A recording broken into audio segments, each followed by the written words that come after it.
पे काम कर। आप बिल्कुल ठीक कह रहे हैं। तो अब हर चीज के ना ट्रेड ऑफ्स हैं, मतलब पॉजिटिव नेगेटिव्स दोनों हैं। आप जो सोच रहे हैं आप ठीक सोच रहे हैं, बट अगेन इसकी लिमिट्स डिफाइन करना जरूरी है कि आपने किस हद तक कंफर्ट देनी है उन सब लोगों को जो आपके ऊपर डिपेंडेंट है, और कहाँ उनको इंडिपेंडेंट करना है कि जी अपना काम खुद करो। This is your own responsibility now. हम अपने बच्चों को जो है ना वो हमेशा परों के नीचे रखते हैं, बुढ़े होने लगते हैं, लेकिन हमारे माँ बाप नहीं छोड़ते कि नहीं यार ये जो है ना मेरा बेटा मेरी बेटी। हालांकि उसको अगर हम एक खास एज में अगर उसको स्ट्रीट स्मार्ट नहीं बनाएंगे, उसे हम फैमिली से बाहर नहीं निकालेंगे, वो सीखेगा ही नहीं चीज। वो हमेशा डरपोक रहेगा, कमजोर रहेगा।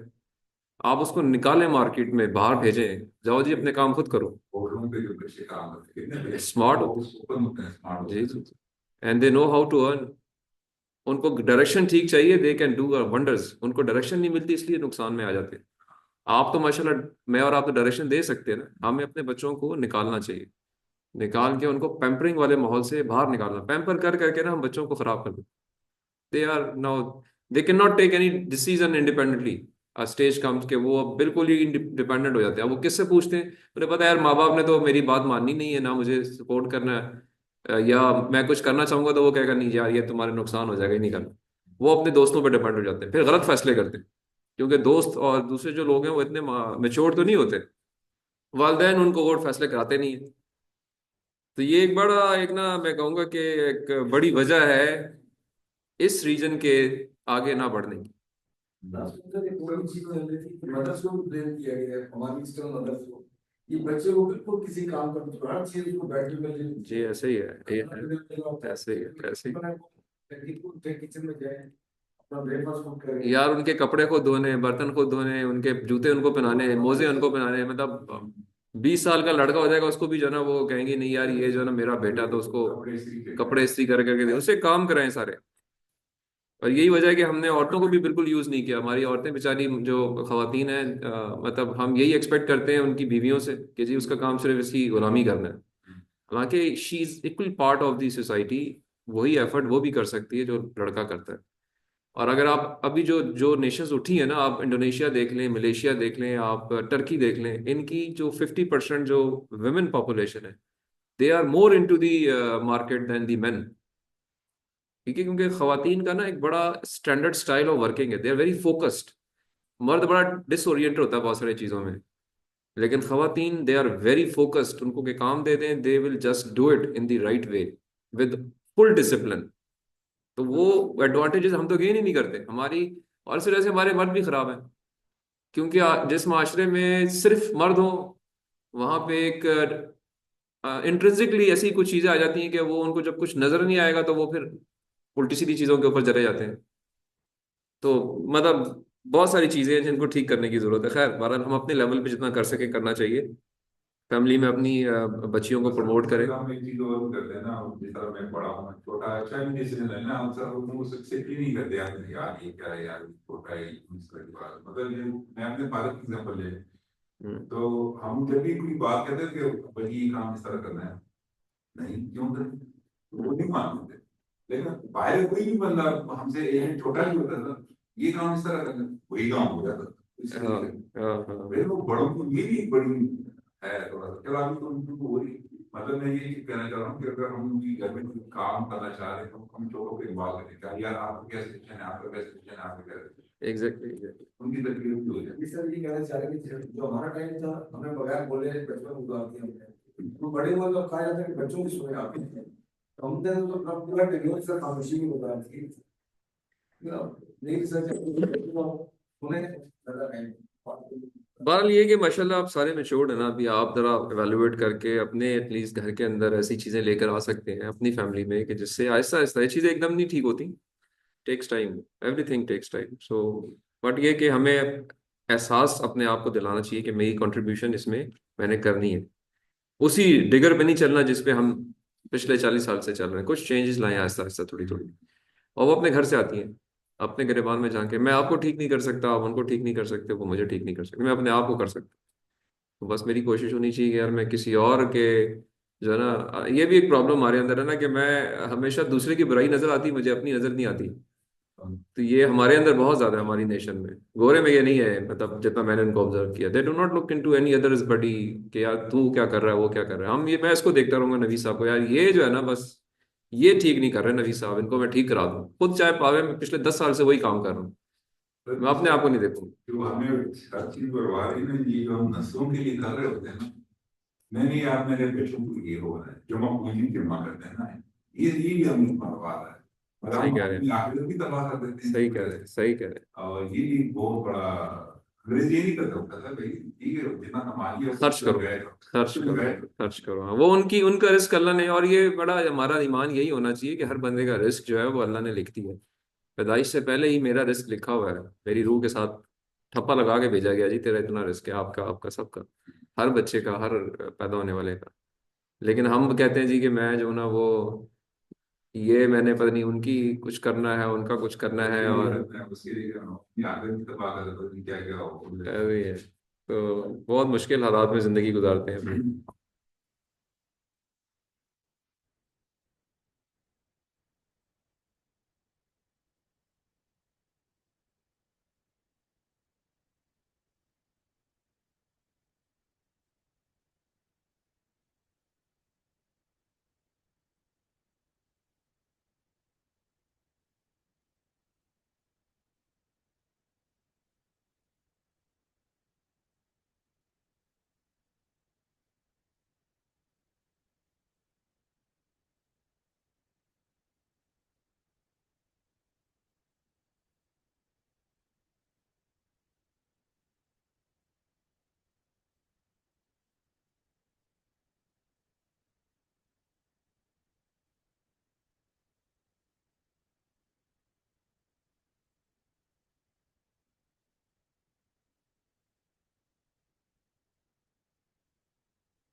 तो जी ओके, सो लास्ट क्लास में हमने जो चीज़ लास्ट कवर की थी वो कंटेंट ऑफ रिसर्च प्रपोजल पे डिटेल में बात की थी मैंने आपको। और मैं इसके बाद, अब आप, now you are capable enough कि अब अपने प्रपोजल डॉक्यूमेंट को आप किसी शक्ल में लेकर आ सकते हैं। पहला ड्राफ्ट, दूसरा ड्राफ्ट इम्प्रूव किया जा सकता है। तो कंटेंट में क्या क्या होगा, कैसे होगा, वो हमने इन डेप्थ डिस्कस कर लिया था।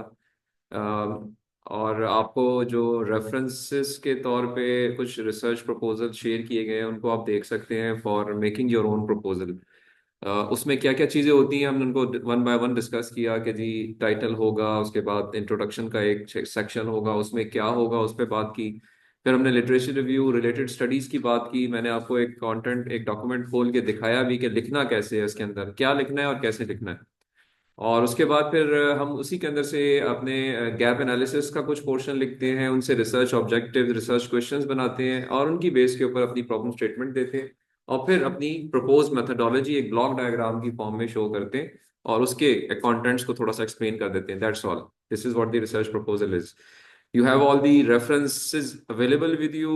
आप उनमें से जो सुटेबल आपको पैटर्न लगता है या कहें कि तरीकाकार आपको अच्छा लग रहा है, उसी को फॉलो करके अपने डॉक्यूमेंट को अब आप थोड़ा सा खोलना शुरू करें, लिखना शुरू करें। और मे बी हम जो है वो अभी, this is the 13th week, in the 15th week I will take your final presentation from the same document, because presentation उसी के अंदर से आपने देनी है। यही डॉक्यूमेंट पहले बनेगी, प्रेजेंटेशन इससे ऑटोमेटिकली निकल आएगी। और डॉक्यूमेंट भी आप मुझे देंगे, जिन दोनों की अलग अलग वेटेज में इंशाल्लाह I'll count, and hopefully in 15th/16th week, exam से एक वीक पहले हम इसके ऊपर आप सबसे एक एक छोटा सा 5 to 10 मिनट्स की प्रेजेंटेशन लेंगे। तो उसके अंदर कोई डाउट अगर है, कोई क्वेश्चन अभी भी है लास्ट में से, तो वो आप अगर पूछना चाहें तो पूछ सकते हैं। अदरवाइज अब मैं कुछ राइटिंग मिस्टेक्स के ऊपर बात करूंगा कि लिखते हुए जो कुछ और गलतियां हम करते हैं उनके ऊपर हमें थोड़ा सा फोकस शायद करना चाहिए, और वो पता हो अगर तो थोड़ा सा काम करना आसान हो जाता है। तो I will be discussing the things related to that.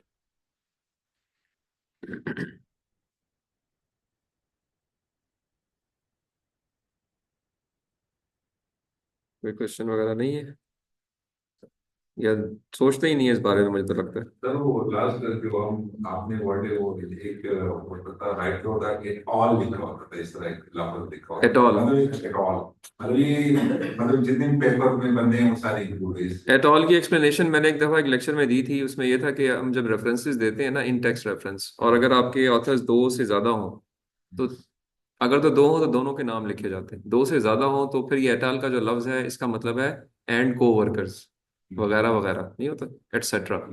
तो साइंटिफिकली हम इसको पहले ऑथर का नाम एटॉल साथ लिख देते हैं कि जी नवीद एंड अदर्स, तो उसको नवीद एटॉल लिखा जाता है, ठीक है, इन टेक्स्ट में।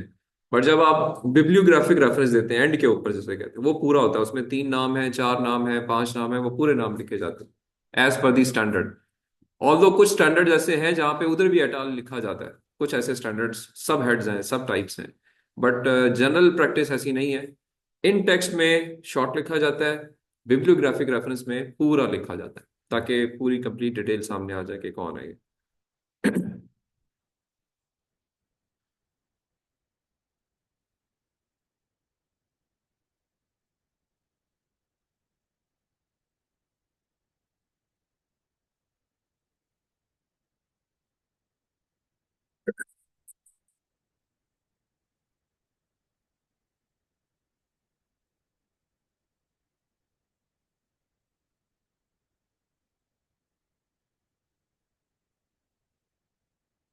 अच्छा, एक जो जो हमने इसमें टाइमलाइंस की बात की थी, थोड़ा सा मैं उसको उस पर्सपेक्टिव से आपको उस पे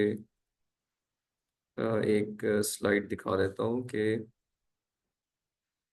जब हम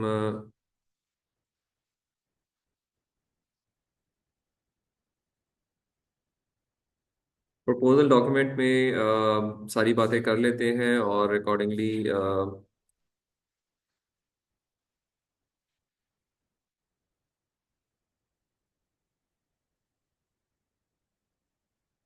अच्छा देखिए, अब यहाँ पे जैसे से ये स्लाइड आपको विजिबल होगी, this slide is from the perspective of the timelines. जो टाइमलाइंस हम दिखाते हैं जब, तो टाइमलाइंस दिखाने के लिए हम अपनी एक्टिविटीज को शो करते हैं कि जी मैं अब अपने थीसिस के करने के लिए किन किन किन स्टेप्स से गुजरूंगा। सो उसके लिए गैंट चार्ट एक तरीकाकार है जो कि अप्रोप्रिएट है, इसको बनाया जाता है। इसमें आप नंबर ऑफ एक्टिविटीज डिफाइन कर लेते हैं along with the duration, and probably sometimes your activities are sequential, sometimes they are also in parallel। तो अकॉर्डिंगली वो डेफिनेशंस अगर आप दे दें, यहाँ आपको नजर आ रहा होगा कि एक्टिविटी ए और एक्टिविटी बी एक साथ शुरू की जा सकती है। ए पहले खत्म हो जाएगी, जिसके बाद सी शुरू हो जाएगी, और डी भी शुरू हो जाएगी। बट जो ई एक्टिविटी है वो ए और बी और सी के खत्म होने के बाद शुरू होगी, राइट। सो इस तरह से एक कॉम्प्लेक्स आर्किटेक्चर आप गैंट चार्ट में बना सकते हैं। एमएस प्रोजेक्ट बड़ा कॉमन सा टूल है, जैसे एमएस वर्ड है ऐसा एमएस प्रोजेक्ट भी है। उसके अंदर इसको आप, बड़ा सिंपल सा तरीका है, आपने अपनी एक्टिविटीज डिफाइन करनी है, उनके प्रेडेसेसर्स लिखने हैं कि उससे पहले क्या होना चाहिए, उनकी ड्यूरेशन लिखनी है।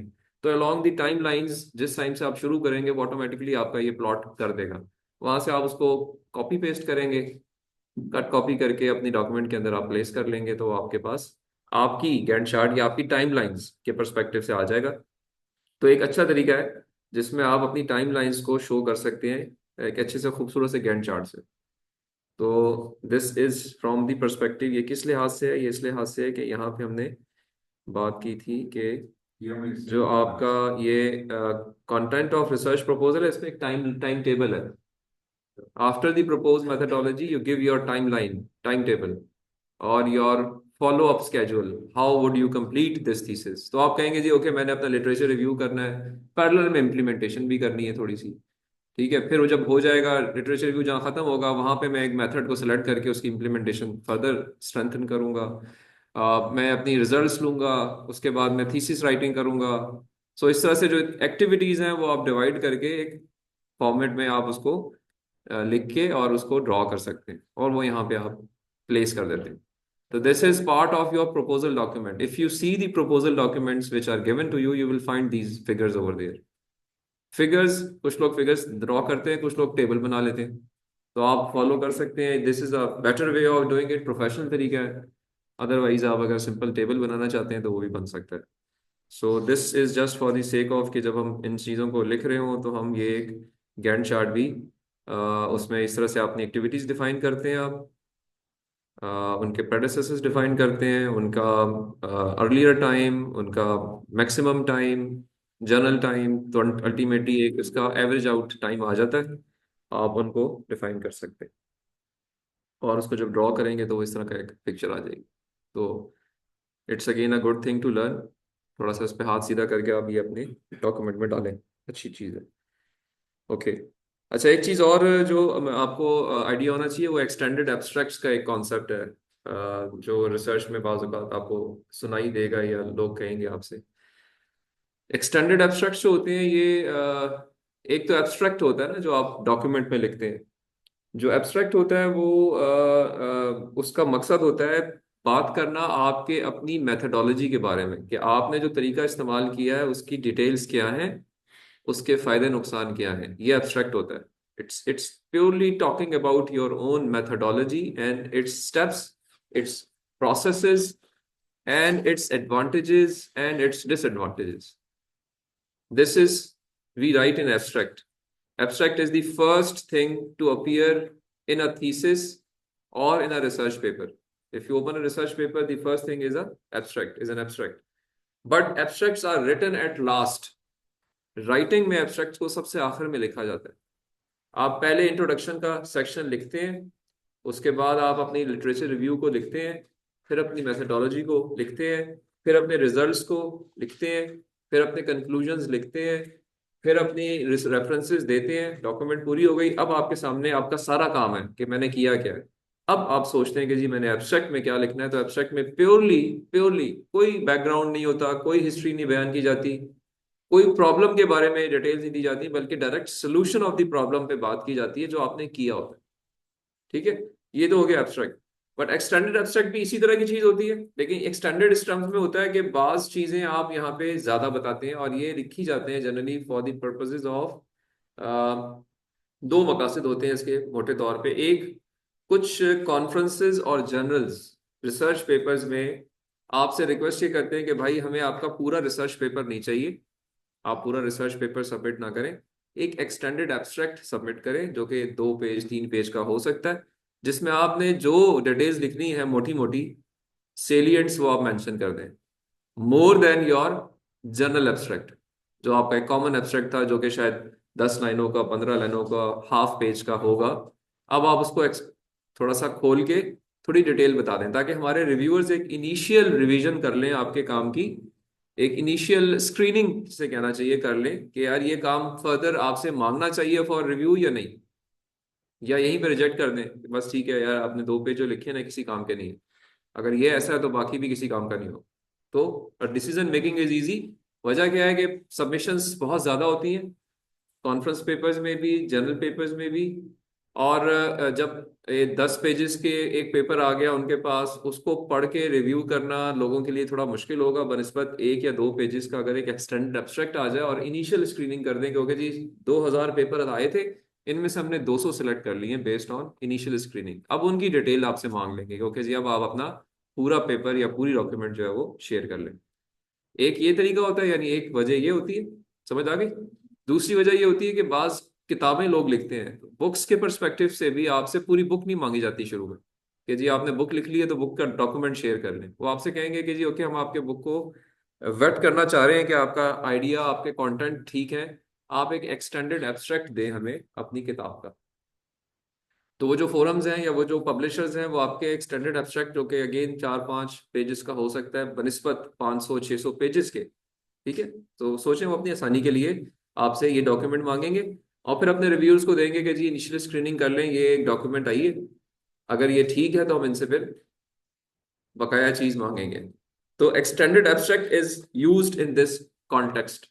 इस तरह के और भी फोरम्स हो सकते हैं बट आइडिया क्या है एब्स्ट्रैक्ट को ही फैलाना होता है, यानी और थोड़ी सी डिटेल अगर आप समझते हैं कि जी जो मेरे समझाने के लिए ज़रूरी है किसी रिव्यूअर को, मैं उसमें थोड़ी डिटेल में लिखूँ।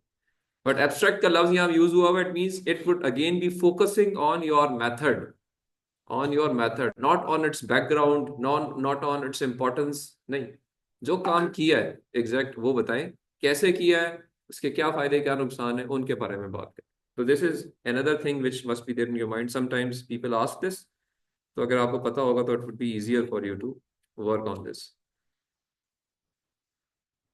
ओके जी। ऑनलाइन जो लोग हैं इनको मेरी आवाज आ रही है जी?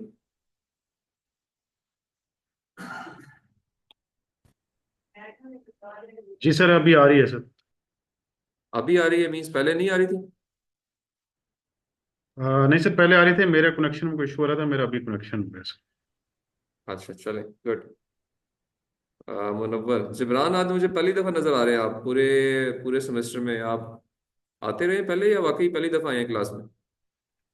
नहीं सर, मैं आता रहा हूँ सर पहले भी। अच्छा चले, मैंने प्रपोजल भी दिया था सर, और मैं आता रहा हूँ पहले सर। चले, गुड गुड। अगर आप तो सुंदर, जिब्रान एंड मुनव्वर, आप तीनों ने अपने प्रपोजल या टॉपिक को अप्रूवल करा लिया ना मुझसे? जी सर, करवा लिया जी सर। सर, हो चुका है जी सर। ओके चलें, दैट्स ग्रेट, हाँ जी, हो गया।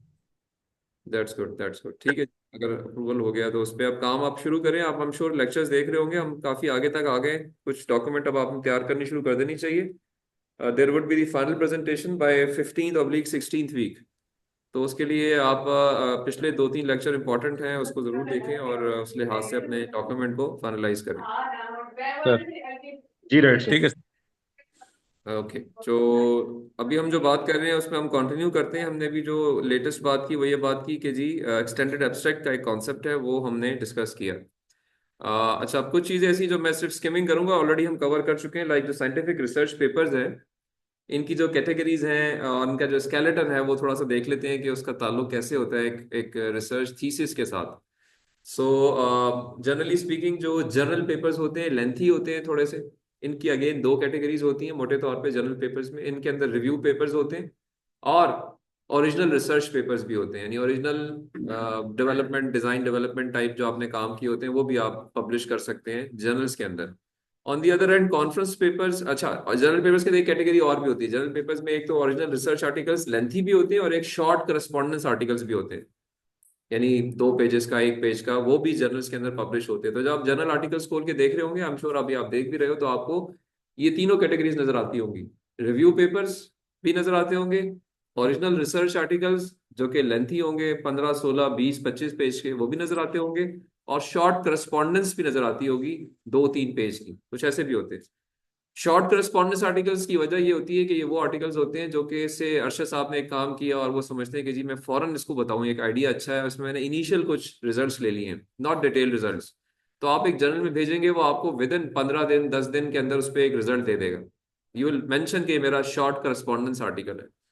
और वो इसलिए उसको जल्दी करते हैं कि वो ये इट इज कंसिडर्ड कि this article is important for the research community जो इस एरिया में काम कर रहे हैं। ये एक ब्रेक थ्रू काम कर लिया अरशद साहब ने, so let's discuss and let's communicate it to everybody who is doing work in this domain. So short correspondence articles जो जर्नल्स के होते हैं, उनका मकसद जो है वो early dissemination of important finding to the research community होता है।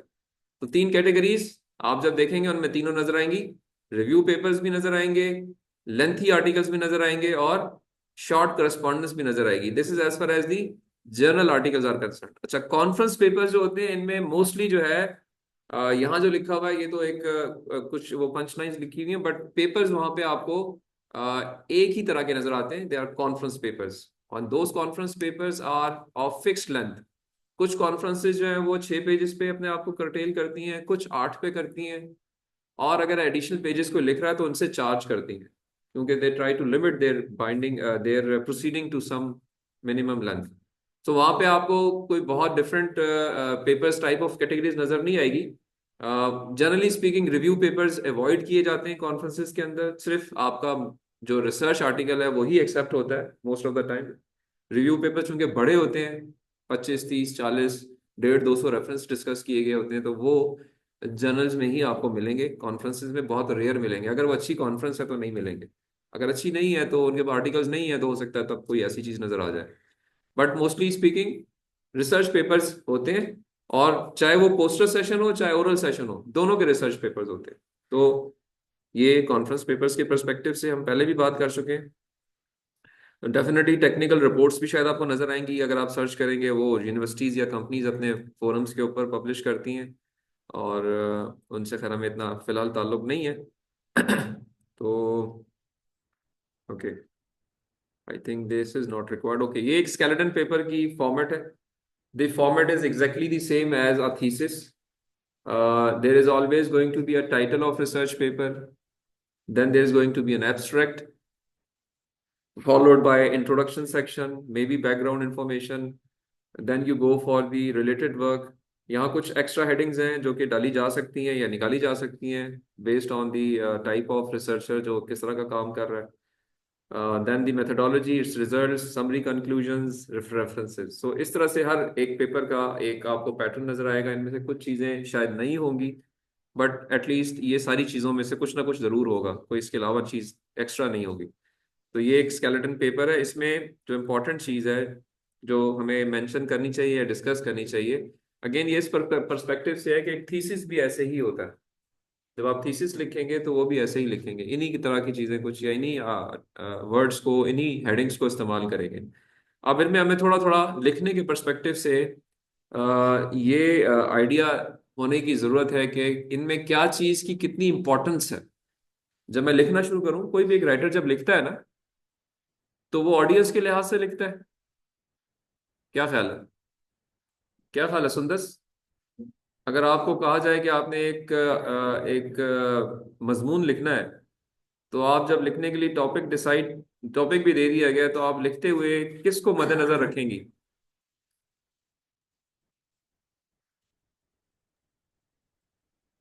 जी, आवाज आ रही है आपको? तो डेफिनेटली ऑडियंस को माइंड में रखा जाएगा। जी, अगर मैं आपसे कहूंगा जी कि ये जो चीज लिखनी है, ये 12 से 18 साल के बच्चों के लिए लिखनी है, तो आप डेफिनेटली 40 से 50 साल के लोगों को जहन में तो नहीं रखेंगी ना? Definitely sir.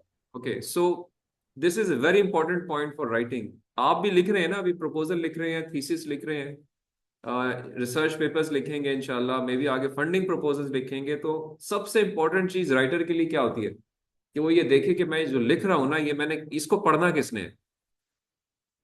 ठीक है।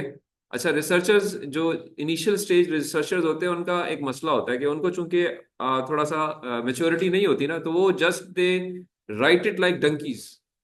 यार बस जो चीज, हर चीज लिख दूं मैं किस तरीके से ना, कुछ बना दूंगा, एक डॉक्यूमेंट बन जाए। जबकि इससे उनको फिर होता है नुकसान, क्योंकि जब वो हर हर अनशन चीज उसके अंदर डालते हैं या मेहनत ऐसे करते हैं जैसे कि एक अनगाइडेड वेपन के तौर पे चल पड़ते हैं ना, कि बस हर डायरेक्शन में, हर जगह पे इक्वल एफर्ट। और फिर होता क्या है कि जब आप अन यूनिडायरेक्शनल या कहेंगे अनगाइडेड टाइप काम करते हैं, तो जिस चीज पे एक्चुअल मेहनत करनी होती है ना, वो छोड़ जाते हैं और उन चीजों पे ज्यादा एफर्ट कर जाते हैं जिनको शायद नहीं करनी होती। मैं एग्जांपल देता हूँ कि अब आपने एक थीसिस लिखना है। थीसिस लिखने में आपको सबसे पहला चैप्टर जो है वो आपको नजर आता है इंट्रोडक्शन का। ठीक है।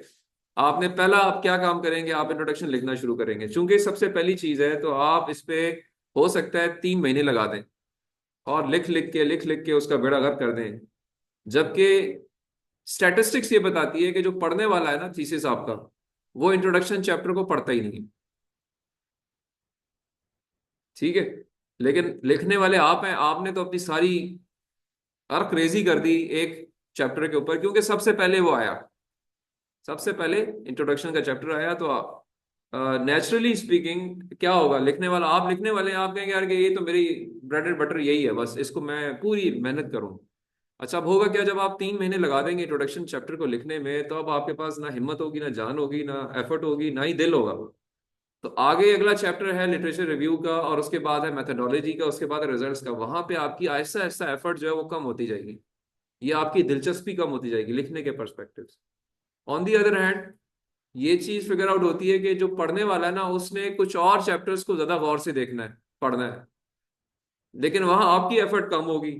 तो क्या होगा कि आप वहां अच्छा नहीं लिखेंगे, वो पढ़ेगा ही वही। तो फिर क्या होगा वो आपके क्रॉसेस लगाएगा, यार इसने ये ठीक नहीं किया, उसने तो ये ठीक नहीं किया हुआ, जबकि आप किसी और पैराई में काम कर रहे थे।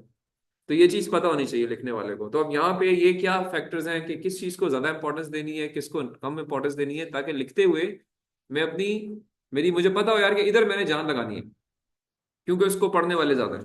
ठीक है, तो उस पर्सपेक्टिव से स्टैटिस्टिक्स का एक डाटा या एक कहें कि कंट्रीब्यूशन लोगों की है, उस पर मैं थोड़ी सी बात करूंगा। वो क्या है, टाइटल को आपके 100% लोग देखते हैं, 100% लोग, जो कि कम those people who will come across your book. आप देखें ना, आप जब लाइब्रेरी जाते हैं तो आप बुक जब उठाते हैं कोई, तो आप टाइटल तो सबसे पहले पढ़ते ही पढ़ते हैं ना। अच्छा, टाइटल अच्छा ना लगे या उसकी पिक्चर अच्छी ना लगे तो आप बुक को अंदर से खोलते ही नहीं है, कहते हैं यार कि इसको मैं क्या खोलूं, ये तो किसी काम की नहीं है, ना इसका टाइटल अच्छा है, ना इसके जो इस पे अच्छा सा जो मतलब दो तीन वजूहत हो सकती हैं कि हो सकता है टाइटल अच्छा ना लगे, उसका आपको कलर कोडिंग्स अच्छी लगे तो आप कहें यार कि बड़ी खूबसूरत सी इसकी जल्द है, तो लेट्स ओपन इट, अंदर भी कुछ अच्छा नजर आ रहा है। तो ये ध्यान में रखिए कि आपके टॉपिक को या आपके रिसर्च आर्टिकल को भी वही बंदा आगे जाके खोलेगा जब सबसे पहली चीज वो जो देखेगा उसमें उसको अट्रैक्शन फील होगी।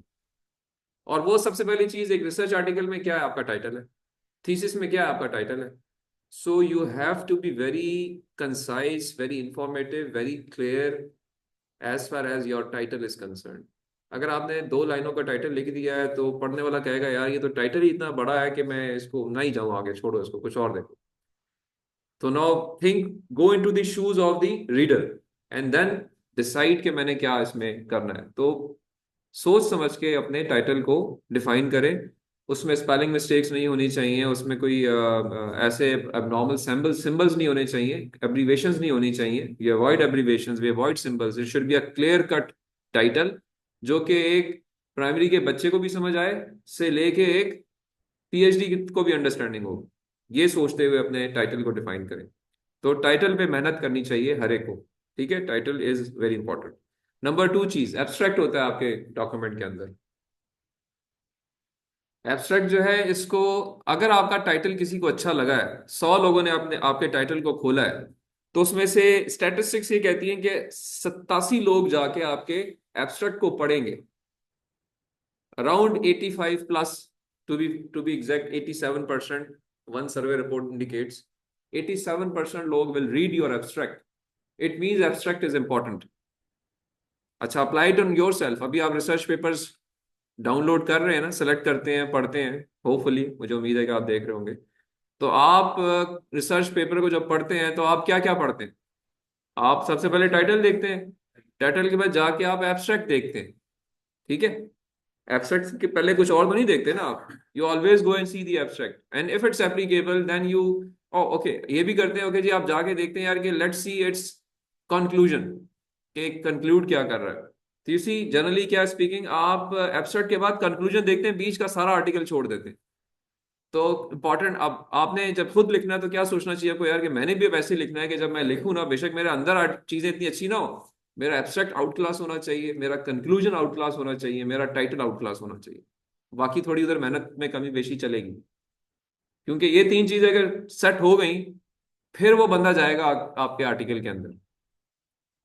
सो पॉइंट क्या है कि जी abstract is read by 87%, so abstract is very important. और जिसका मैंने थोड़ी देर पहले कहा कि abstract although is important and it is the first thing after your title, but it is written at last. Remember, never write abstract at start. आप ये गलती ना कभी ना करेंगे, एब्स्ट्रैक्ट को पहले लिखें जी, उनके पहले आ गया जी तो एब्स्ट्रैक्ट पहले लिखना है, नहीं। Abstract is always after achieving everything. जब आपको सारी चीजें आ गई ना, फिर आप डिसाइड करेंगे कि मैंने एब्स्ट्रैक्ट जो है वो कैसे लिखना है। जब आपका काम कंप्लीट हो गया, तब बिल्कुल। आप देखें आपके प्रपोजल, रिसर्च प्रपोजल में तो एब्स्ट्रैक्ट होता ही नहीं, इसीलिए नहीं होता क्योंकि काम नहीं किया होता। काम तो भी करना है, थीसिस में होता है, थीसिस में होता है, रिसर्च पेपर्स में होता है, आपके फंडिंग प्रपोजल्स में होता है। लेकिन remember, always right it at the end, जब हर सब कुछ लिख चुके हो फिर इसके बाद आप इसको लिखें और अच्छा लिखें। और अंदर क्या आना है वो मैंने आपको बताया कि it has to be focusing on your approach, its steps, its modules, इसकी मैथमेटिक्स अगर कोई है, उसके एडवांटेजेस डिसएडवांटेजेस, प्योरली वो बात करें। ये ना शुरू करें जी कि ओके मसला था, वहां पे था, उधर था, इधर था, उसने किया, उसने किया, इसने किया, ये बातें वहां नहीं करनी। हाँ, आपने क्या किया वो बताना शुरू करें कि जी प्रॉब्लम मैंने ये लिया है, ये मेरा मेथड है, उसके ये 6 स्टेप्स हैं, पहले स्टेप्स में मैं ये करता हूँ, दूसरे में मैंने ये किया है, तीसरे में मैंने ये किया है, चौथे में मुझे ये मसला हुआ था, मैंने एक और मेथड लेकर आया, अल्टीमेटली मैंने रिजल्ट्स लिए, रिजल्ट्स मेरे इतनी एक्यूरेसी, इतनी प्रिसीजन, इतना मेरा उसके अंदर स्पेसिफिसिटी आ रही है, और अकॉर्डिंगली जो है वो मेरे रिजल्ट्स इतनों से अच्छे हैं। यहाँ यहाँ कुछ कुछ ना कुछ प्रॉब्लम्स हैं, उनकी वजूहात ये हो सकती हैं। तो इस तरह से आपने अपना एब्स्ट्रैक्ट हुआ है वो बयान करना होता है। ठीक है, ओके। कुछ एग्जांपल्स मैंने डाली हुई हैं, you can see it in the slides, but okay, index terms आप कुछ लोग कहते हैं, आप डालते हैं, बट मैं भी आ जाता हूँ इंट्रोडक्शन के ऊपर। इंट्रोडक्शन की पंच लाइन्स मैंने आपको बताई हुई है। अगर कोई मुझे एक दफा बता सके आप में से कि हाउ वी राइट और what we write in introduction section और इन इंट्रोडक्शन चैप्टर, मैंने बहुत दफा रिपीट की है। There are 3 punch lines, if anybody can just repeat. Notes में भी नहीं है, कुछ भी नहीं, नोट कभी नहीं किया। इंट्रोडक्शन सेक्शन के अंदर मैंने जो आपको बताई हुई है वो 3 पंच लाइन्स ये हैं कि सबसे पहली चीज ये कि इन इंट्रोडक्शन सेक्शन और in introduction chapter you first of all introduce your problem. You give a couple of paragraphs on your problem. अच्छा, इसका ताल्लुक ये क्यों मैं आपको पंच लाइन्स बता रहा हूँ। देखिए, जब लिखने वाला जो राइटर होता है ना, लिखने से पहले अगेन वो एक ग्राफिकल रिप्रेजेंटेशन बनाता है यार कि मैंने यहाँ पे ये 4 चीजें लिखूंगा या ये 5 चीजें लिखूंगा। आप अगर आपको याद हो जब आप एफएससी में थे या मैट्रिक में थे, तो आप जब ऐसे लिखते थे, तो आप ऐसे लिखने का आसान तरीका ये होता है कि पहले आप हेडिंग्स लिख लेते हैं और आप उसके अंदर अपनी पंच लाइन्स लिखते हैं कि यार मैं इसमें ये 4 चीजें लिखूंगा, इसमें ये 4 लिखूंगा। जब वो आप अपना एक स्केलेटन बना लेते हैं, मतलब this is the right way of writing anything, you always make a skeleton first. Remember, writer पहली चीज क्या देखता है कि मैंने किसके लिए लिखना है, फिर वो देखता है कि मैंने क्या लिखना है। तो क्या लिखने के लिए वो एक स्केलेटन बनाता है, एक ग्राफिकल पेज बनाता है कि मैं इसके अंदर ये 4 चीजें डिस्कस करूंगा और हर चारों के अंदर ये 10-10 चीजें डिस्कस करूंगा। जब वो आप लिख लेंगे ना शॉर्ट, तो फिर आपके लिए आप उस पर जुमले बनाना आसान हो जाता है। मतलब कोई आमद थोड़ी हो रही होती है आपके अंदर कि जी बस आप लिखे जा रहे हैं। वो ठीक है, ऐसे एक्सपीरियंस राइटर्स भी होते हैं, but most of the time a better way of writing is to make a skeleton first. Think what is my audience and then make a skeleton. क्या I'll write this, क्या ख्याल है? This is how एक average इंसान को ऐसे ही काम करना चाहिए। हाँ, बहुत आउटस्टैंडिंग बंदा है, ठीक है, वो फिर कुछ भी हो सकता है, वो आउटलायर्स भी होते हैं, बट मैं जो आपको बताना चाह रहा हूँ वो ये है कि जी ओके, हमने यहाँ पे देखे स्केलेटन क्या बनाया। हमने कहा जी मुझे पता है मैंने रिसर्चर्स के लिए लिखना है, जिन्होंने ये काम पढ़ना है वो मेच्योर्ड लोग हैं। तो जब मेच्योर्ड लोग हैं तो हमने उनमें एक स्केलेटन बना लिया जी कि ये अब मेरा पहला स्केलेटन क्या है जी कि मेरा फॉर्मेट ये होगा। क्या होगा जी, मैं टाइटल दूंगा ही दूंगा, मैं अपना नाम लिखूंगा, मैं अपनी यूनिवर्सिटी का, अपने एफिलिएशन का जिक्र करूंगा, फिर मैं एब्स्ट्रैक्ट लिखूंगा, फिर मैं इंट्रोडक्शन लिखूंगा, फिर मैं लिटरेचर रिव्यू लिखूंगा, मेथोडोलॉजी लिखूंगा, रिजल्ट्स दूंगा, कंक्लूजन, रेफरेंसेस। ये पहला स्केलेटन का स्टेज आ गई। अब उसके अंदर क्या लिखूंगा, तो इंट्रोडक्शन मैंने आपको एब्स्ट्रैक्ट का स्केलेटन बता दिया, एब्स्ट्रैक्ट के अंदर क्या होगा, ठीक है, it's purely your methodology. Now I am discussing the skeleton of introduction section. 3 punch lines मैं बार बार बताता रहूं, काइंडली नोट किया करें, एग्जाम में सवाल में करता भी हूँ। पहली पंच लाइन इसकी ये है, या पहला स्केलेटन पॉइंट क्या है कि आपने इंट्रोड्यूस करना है प्रॉब्लम को। नंबर 2, आपने सिग्निफिकेंस बतानी है प्रॉब्लम की, या जिसे हम कहते हैं importance of the problem discuss करनी है। Again you can write a page और couple of paragraphs on each one of them, and then you introduce your solution as well within this introduction section and chapter. तीसरी चीज ये लिखते हैं आप।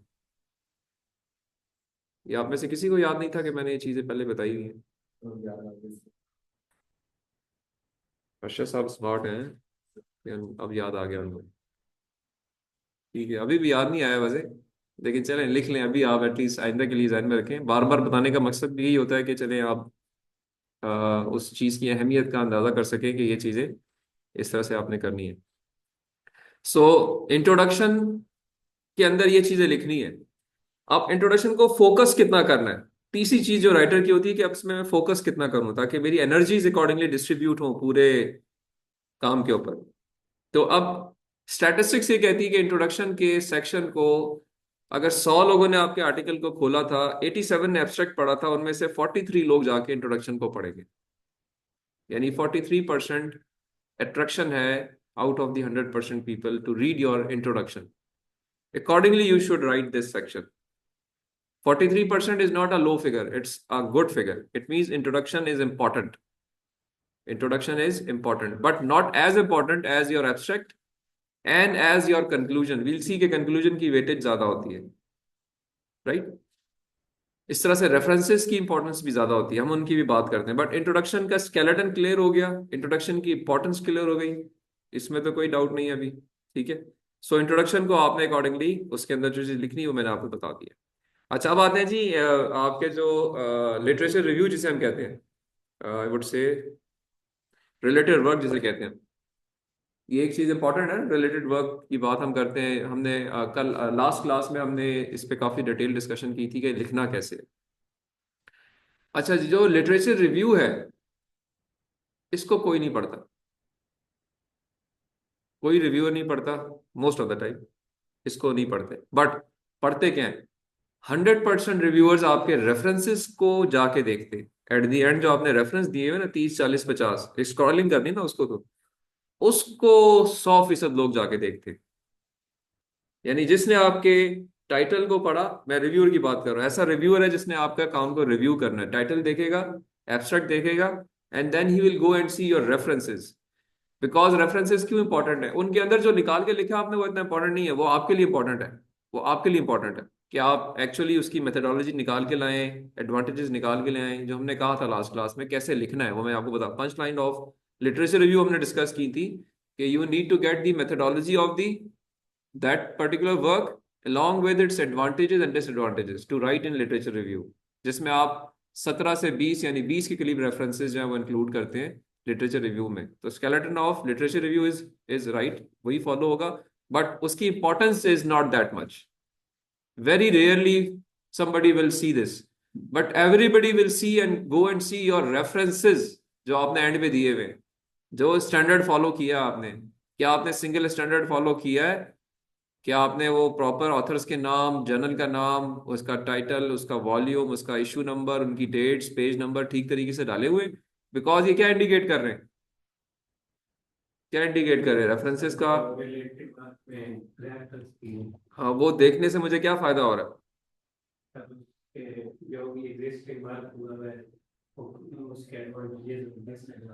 नहीं, आप वो तो अंदर लिखा हुआ ना, मैं आपके रेफरेंस सेक्शन की बात कर रहा हूँ. रेफरेंस सेक्शन जहाँ पे सिर्फ रेफरेंस दिए हुए हैं, मैं कह रहा हूँ उनको 100% लोग देखते हैं जाके. लिटरेचर रिव्यू में जो लिखा हुआ है उसको नहीं देखते. हाँ, अब आप ठीक है. देखो, जब मैं रेफरेंस की डिटेल पढ़ूंगा ना तो वहां मुझे नजर आएगा यार कि इसने IEEE transactions on signal processing से पेपर पढ़ा है. नजर आएगा ये सारे. अब जो जो एक्सपीरियंस्ड रिव्यूअर्स होते हैं ना, जो दे नो कि यार कौन से जर्नल्स, कौन से कॉन्फ्रेंसेस अच्छी हैं, तो वहां से उनको अंदाजा हो जाता है कि यार ये जो लड़का लड़की है इसने जो अपना काम किया है, इसका होमवर्क कैसा है, बेस लाइन कैसी है, इसने जो बुनियादें खोदी हैं वो इन्हीं बेस पे खोदी है ना, वो रेफरेंसेस की बेस पे बुनियाद बनी है ना आपके काम की. तो वो बुनियाद उसको कैसे पता चलेगी? रेफरेंसेस देख के पता चलेगी, राइट. सो रेफरेंसेस का एज पर सिंगल स्टैंडर्ड होना. अब वो कहाँ पे नाराज होगा? अब जी उसको नजर आएगा यार एक तो इसने कहीं स्पेलिंग मिस्टेक्स की हुई है रेफरेंस के अंदर, कहीं ऑथर के पूरे नाम नहीं दिए हुए, कहीं जर्नल का नाम मिस कर गया है, कहीं इशू नंबर, वॉल्यूम नंबर छोड़ गया है, कहीं पेज नंबर छोड़ गया है, कहीं एक स्टैंडर्ड एक पेपर में फॉलो किया हुआ है, दूसरे में दूसरा स्टैंडर्ड फॉलो किया हुआ है. ठीक है. कॉन्फ्रेंस पेपर्स जो है वो कोई बहुत ही पुराने कॉन्फ्रेंस पेपर्स हैं, या इनकी जो टाइम लाइन्स हैं इनमें 1940 1950 के रेफरेंसेस सारे हैं, कोई 2021-22 का पेपर ही नहीं है. तो ये कुछ चीजें हैं जो कि अगर उसे वहां नजर आएंगी तो he will get angry, and accordingly वो आपके काम को जज करेगा कि यार ये इसका तो होमवर्क ही ठीक नहीं है. तो पंच लाइन्स अगेन क्या है? रेफरेंसेस को अप टू डेट होना चाहिए, स्टैंडर्ड के मुताबिक होना चाहिए, और एज पर दी लेटेस्ट कुछ कंटेंट भी होना चाहिए. इसमें हमने एक बात भी की थी कि around 20% references should be from the last 2 years. अगर आपने 10 रेफरेंस दिए हैं तो 2 रेफरेंस 23-24 के होने चाहिए कम अज कम. और एज पर सिंगल स्टैंडर्ड होना चाहिए, डिटेल सारी होनी चाहिए। तो रिलेटेड वर्क में क्या आएगा और उसके रेफरेंसेस में क्या आएगा वो हमने डिस्कस कर लिया। इसमें कोई डाउट तो नहीं है?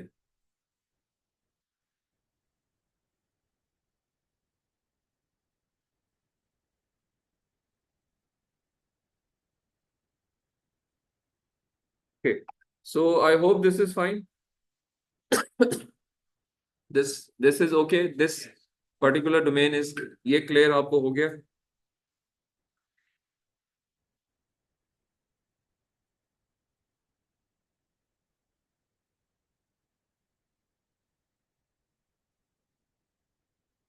ओके जी, आवाज मेरी आ रही है जी आप लोगों को, जिब्रान, मुनव्वर?